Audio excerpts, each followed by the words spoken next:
Feliz dia do sexo! Não, mas eu não vou falar de sexo hoje não. Caso que aconteceu comigo em 2009, 2010, já não lembro o ano mais. Mas foi um ano que eu decidi organizar um Réveillon com uns amigos meus.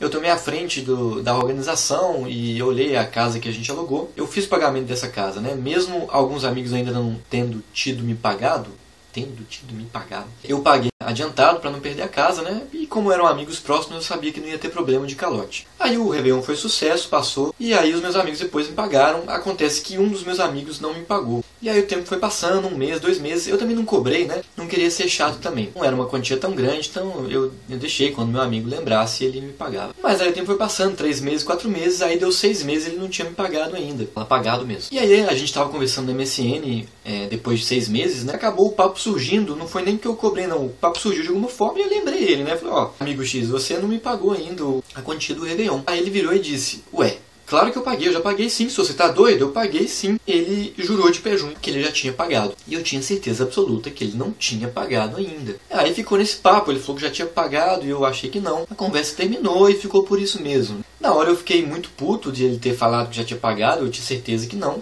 Mas depois de um tempo eu comecei a pensar e falei, nossa, será que ele pode ser que ele pagou e eu não tô lembrando, né? Será que eu esqueci? Será que foi em algum momento muito rápido, que eu não dei atenção? O fato é que eu duvidei da minha memória mesmo e ficou esse caso emblemático na minha cabeça. Até hoje eu não sei se ele me pagou. Eu acho que não, mas ele acha que sim. Então o fato é que pelo menos um de nós dois está errado. A gente não pode estar certo ao mesmo tempo. Ou ele me pagou, ou ele não me pagou. Então, ou eu estou certo ou ele está certo. Qual que é a moral dessa história? A moral dessa história é que a memória humana falha.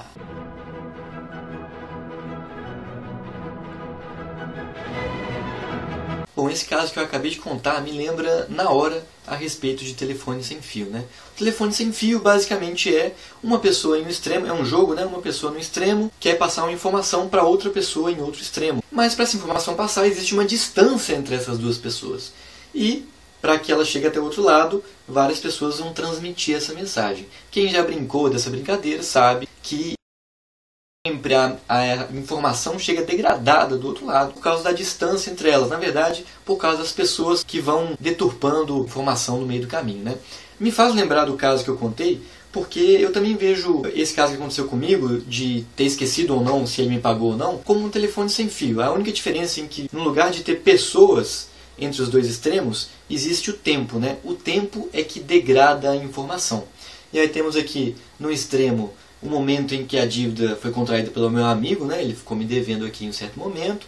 O tempo foi passando, passou 6 meses, e aí quando a gente lembrou dessa dívida, a gente descobriu uma degradação da informação óbvia, né? Porque ou a informação na memória dele foi degradada, ou na minha memória foi degradada. Em pelo menos uma, a memória foi degradada. Eu acho divertida essa analogia entre o telefone sem fio convencional e o telefone sem fio do tempo, que eu acabei de citar, porque mostra mais uma relação aí entre espaço e tempo, né? Já diria aí um grande pensador, aquele pensador que disse sobre espaço-tempo. Como é que ele chama mesmo?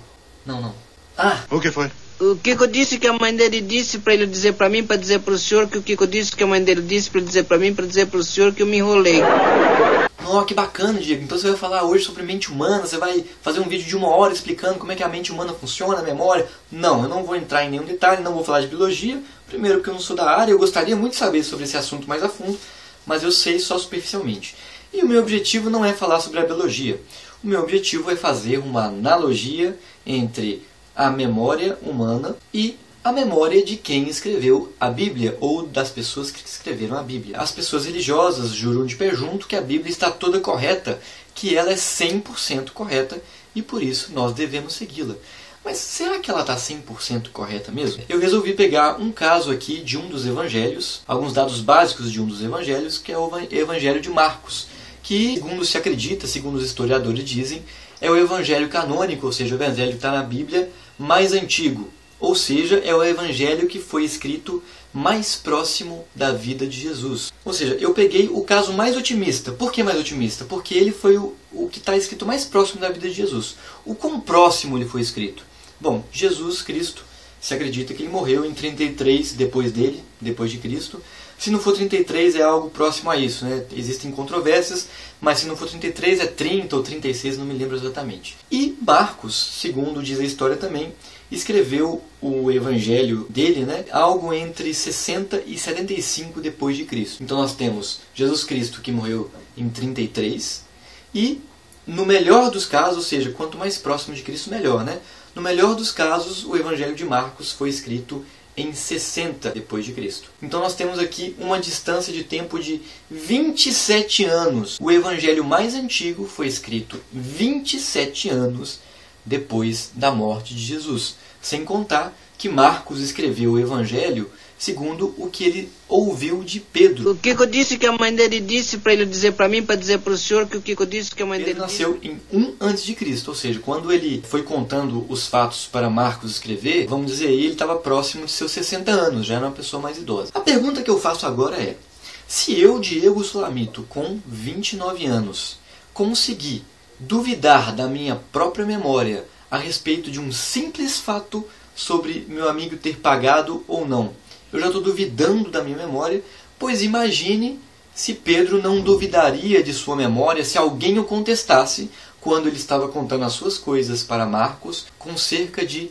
60 anos, no melhor dos casos, sendo que ele estava falando de fatos que tinham acontecido há no mínimo 27 anos atrás. Será que ele não errou em nada em sua descrição, em sua narrativa? Será que ele falou tudo 100% correto? Perceba que eu não estou sugerindo que tudo que Pedro falou foi errado. Eu não estou sugerindo que tudo que ele disse falhou, que a memória dele falhou em toda a narrativa. O que eu estou dizendo aqui é que é muito improvável que ele tenha se lembrado de todos os fatos exatamente como aconteceram, ainda mais em seus detalhes. Não é que tudo está errado, mas é porque tudo não pode estar certo. Ou é muito improvável que tudo esteja certo. Aí você me diz: ah, Diego, mas tem coisas na Bíblia que são muito impressionantes, é impossível alguém esquecer. É o que eu estou dizendo. Eu acredito que há coisas que Pedro com certeza não se esqueceu. Deve ter havido coisas tão impressionantes que essas coisas impressionantes ele lembrou. Mas na Bíblia não temos só coisas impressionantes. Nós também temos coisas que não são tão impressionantes assim, como por exemplo, sexo depois do casamento, ou como por exemplo, algo que as pessoas dizem que Jesus diz também, que é o ato homossexual. Esse ato não é um ato tão impressionante, não é um milagre, é algo que Jesus diz. Então, o que eu estou me perguntando é, se nós admitimos que Pedro é um ser humano, que Marcos é um ser humano, que a memória desses seres humanos também estão passíveis de erro, como é que nós vamos saber quais foram as coisas que eles escreveram que estão 100% corretas e quais foram as coisas que eles escreveram que foram degradadas com o tempo, que mesmo eles, pessoas de boa fé, mesmo eles que quiseram escrever algo legal, se esqueceram, ou mudaram um pouco, ou tiveram uma memória um pouco distorcida. Como é que nós vamos saber o que está certo e o que está errado?